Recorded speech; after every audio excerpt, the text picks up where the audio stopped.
Hello ulit mga idol. So, another video, another review. Hi sa mga viewers ko dyan.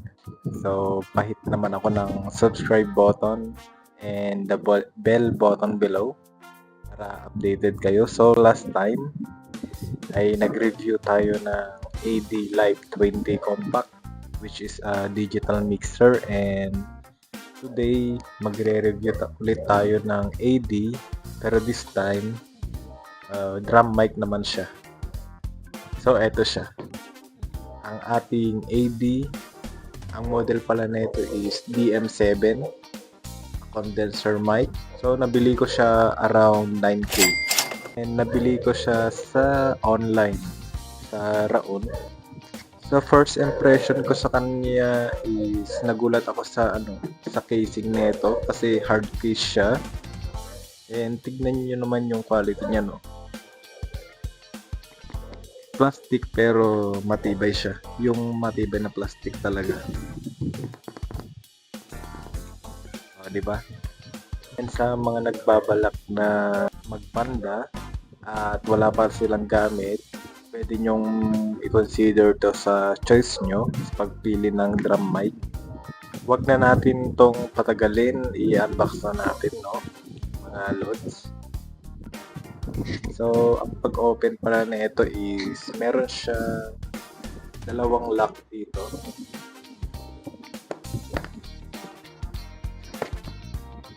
And pagbukas natin,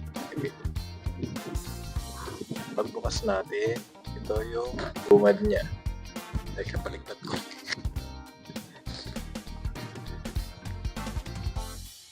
Ayan, ang ating AD DM7. Ginagamit na namin for almost nasa nata 10 months na siguro na gamit namin tong AD. Maganda yung performance niya. So, unahin natin tignan dito yung itong pang bass drum natin, AD DM7. May logo siya. Yung design nito is para siyang condenser mic pero actually hindi siya 48 volts. Ayan. Yan siya. And then XLR. Teka, sabit ko na ito. Ayan. Sabi sa sa user's manual nito, kapag maglalakay kayo ng ganito bass drum, recommended siya na kunwari ito yung bass drum, mga lang siya, mga 10 to 20 cm. Pero depende na rin sa inyo kung anong trip nyo, as long as maganda yung quality ng sound. So, ang next natin is itong dalawang condenser. Ginagamit namin to for Tom 1 and Tom 2. Dalawang gantong design. So, itong design niya, nag-bend siya. Pero hindi namin siya binibend kasi parang okay naman siya tumunog kasi maganda yung payoff niya. Kahit malayo, napipick up niya eh. Ito nga pala, nagagamitan siya ng 48 volts. Yan. Tas may clip na din siya. Madali lang siyang i-set up kasi i-clip mo lang siya. Yan. Dito yung sa XLR niya. Ayos. Dalawa dito. Tapos ang isunod natin is yung sa pang snare and floor tom. So, dito sa pang snare natin at saka pang floor tom is iba naman yung design nila. Ganito siya. Pa-straight siya. Dito lang siya nabibend. Ayan. Same as yung sa una. Ganun din yung design niya. Nak-clip din. Ayan. Yun nga lang kasi yung pinagkaiba nila is ganito siya, diretso. And ito, may siya, straight siya na horizontal. Yan.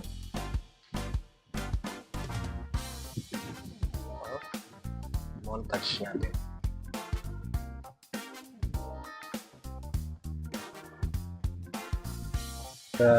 Sa 10 months namin ginagamit to, hindi pa naman siya pumapalya. Maganda siya gamitin actually. Tsaka hindi rin siya mahirap timplahin kasi yung sa pickup niya malakas talaga. Pero yun nga lang, kailangan mo siya ng 48 volts kasi condenser siya. Sunod naman natin yung para sa overhead. Ito, dalawa. Tignan nyo itong size na itong para sa overhead, ang liit niya. Para siyang lang. Ganyan siya, ang liit. Yan. Para lang siya 5 inches, yan. Liit. Pero grabe din tumunog to. Ginagamit namin sa kahit yung sa crush namin, then ride, is isahan na lang since malakas siya bumig. Mas nilalapit lang namin dun sa ride kasi yung sa crush is malakas yung tunog niya. Ito, tas yung isa sa hi-hat naman. Para separate lang siya. 48 volts nga din pala to. Ito pala. Dito din pala yung yung user's manual niya. And then ito, clip for the bass drum. Yan. Kung gusto nyong i-stand,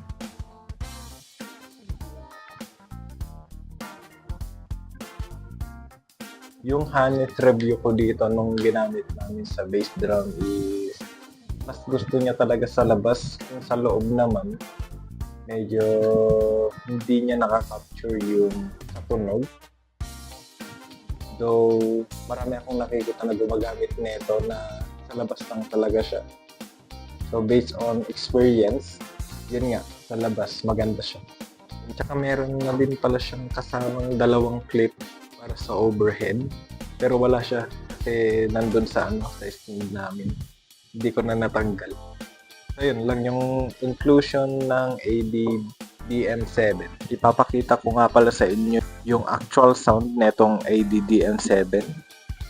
So, ayan siya.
Maganda siya actually.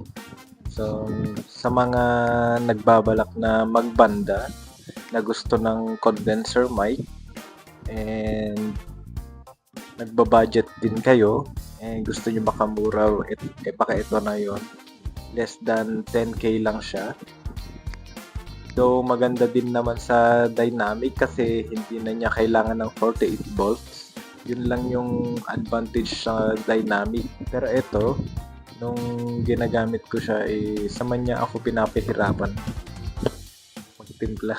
Gamit din namin dati is dynamic. Pero nag-switch lang kami dito sa condenser para itry naman namin kung ano yung pagkakaiba ng dalawa. para malaman natin kung alin yung mas maganda. So, for me, same din naman siya. So, I'll give it a rate of na 9.9 over 10. Wow. Mga gusto din mag-order, ilalagay ko yung link sa baba. Sa Shopee, meron sila sa Shopee, no?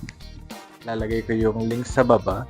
So, hanggang dun na lang muna yung review natin. And sa mga may gusto ng suggestions and questions, feel free to comment down below.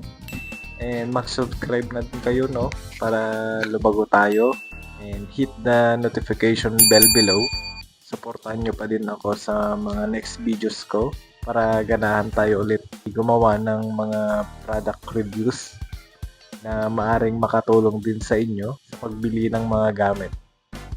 So, bye guys. Stay updated. Keep safe. God bless.